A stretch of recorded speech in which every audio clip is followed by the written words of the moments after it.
Hi all. So in this video I want to explain about confusion matrix in machine learning. So what is confusion matrix? So confusion matrix is a tool to evaluate the performance of supervised machine learning algorithms for classification problems. That means it is used as a model evaluation technique. So first of all, we train a machine learning model for a data set. So in the training procedure, so based on the target value, target variable, so we are classifying the machine learning model, is it yes or no for each data row. For example, to determine loan worthiness of a person as yes or no against some features like income, education, credit score, marital status, number of children and other features. So we are going to make the estimation whether the machine learning model has been trained properly or not. So using this confusion matrix. So before that, what is exactly the confusion matrix? So we have to note, so in general the classes can be any of the two types, any of the two different things, either it can be a positive or negative, or any other target variable labels like spam or not spam, cancer prediction, the cancer prediction like yes or no, is it a dog or cat, and so on. So that means the classes do not have to be necessarily opposite to each other. It can be anything. The class labels can be anything. So afterwards, training the model, we are going to test the performance of the machine learning model. So the test data we are going to keep using the test data. So how will the training of the machine learning model for the data set? Is it correct? I mean, it is. The machine learning model has been trained properly or not using this confusion matrix. So in this confusion matrix, we are going to evaluate the classification models using some metrics. So metrics can be uh, uh, given as accuracy, recall, precision, F1 score, and area under curve. So we will see one illustration. So let us assume there are 100 rows in the test data and we have some classification model. So the confusion matrix might look like this. So, so in the left side, in the vertical way, we are going to designate actual kind of correctly instances, actual instances, and on the top side, we are going to denote the predicted instances. So based on actual and predicted instances, so we are going to make the correctly classified instances and incorrectly classified instances in how many values we are going to have for the test data, which is uh, in, I mean, which is applied on the training data. So what are all these numbers mean that we are going to see? So we are considering so S to be a positive label and no as a negative label. So true positives we are going to denote. So the true positives, it is the value where the model predicts S and actual value is also S. So S and S category, it is coming under true positives. That is this 45 value, it is the true positive value. And false positives, it is when the model predicts yes but actually it is a no. So that becomes the false positive. It is also called as type 1 error. So, actually it is no, but predicted kind of instance it is coming as yes. So that is false positive, which is called as type 1 error. True negatives. So true negatives is the kind of instances it has classified when the predicted it is no and also the actual it is no, then it is called as a true negatives. So true negatives, the value which is for example, what we are making the value as 30 here for taking the test data with 100 number of data rows. So that is given as true negatives. False negatives, it is also called as type 2 error. So it means when the model is predicted no, but actually it is yes.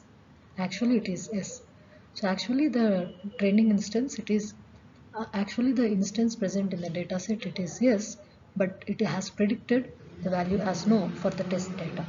So that is given as this one, which is called as false negative.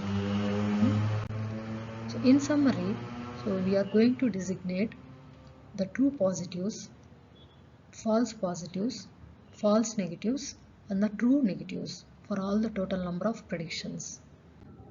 So based on this, what we have to understand here is, so all these true positives, true negatives, false negatives. So what was the prediction exactly, and was that prediction has been done rightly or not, that we have to see.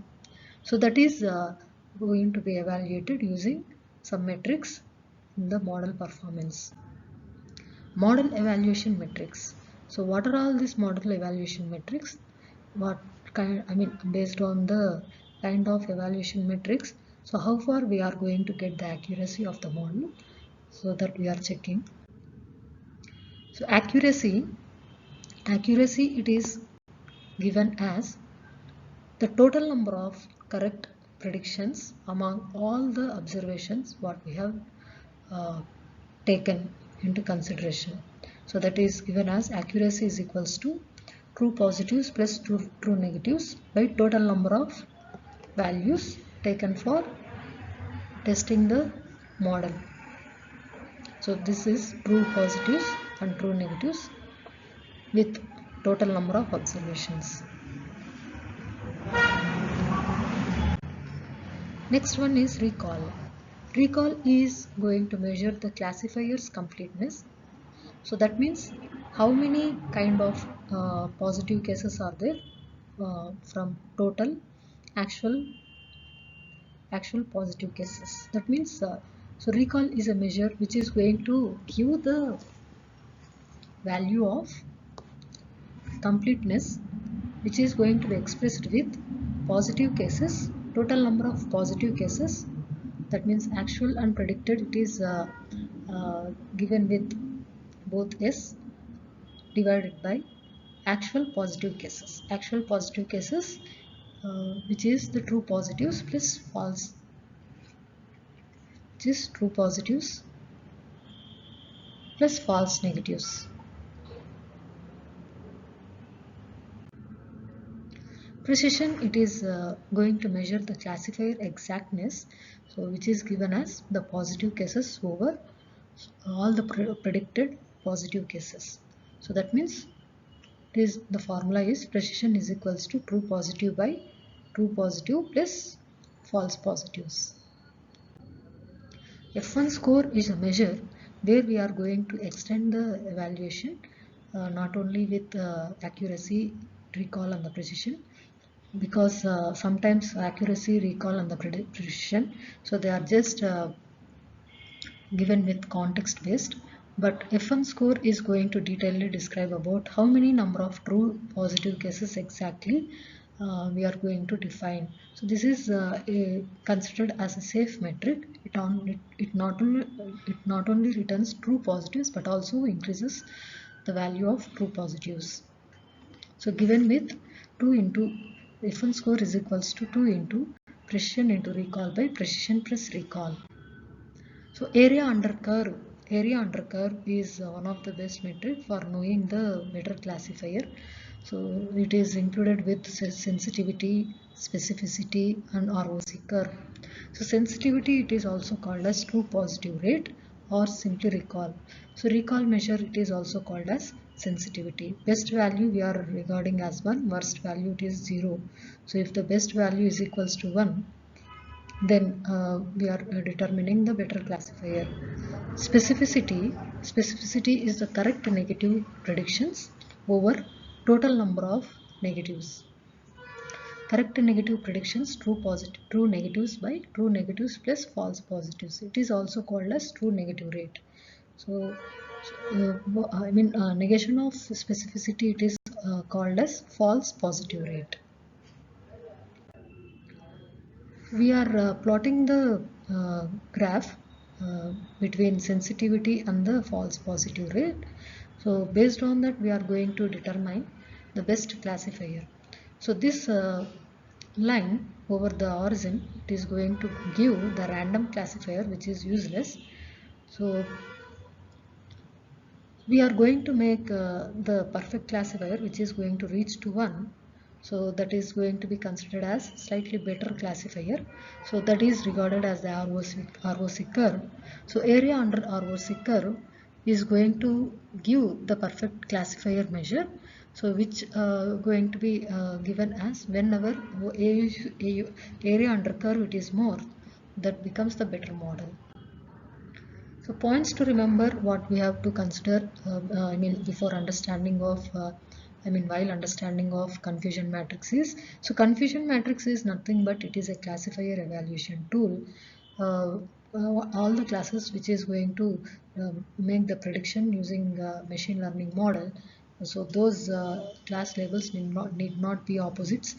Majorly it is the class labels, it is or labeled as positive or negative.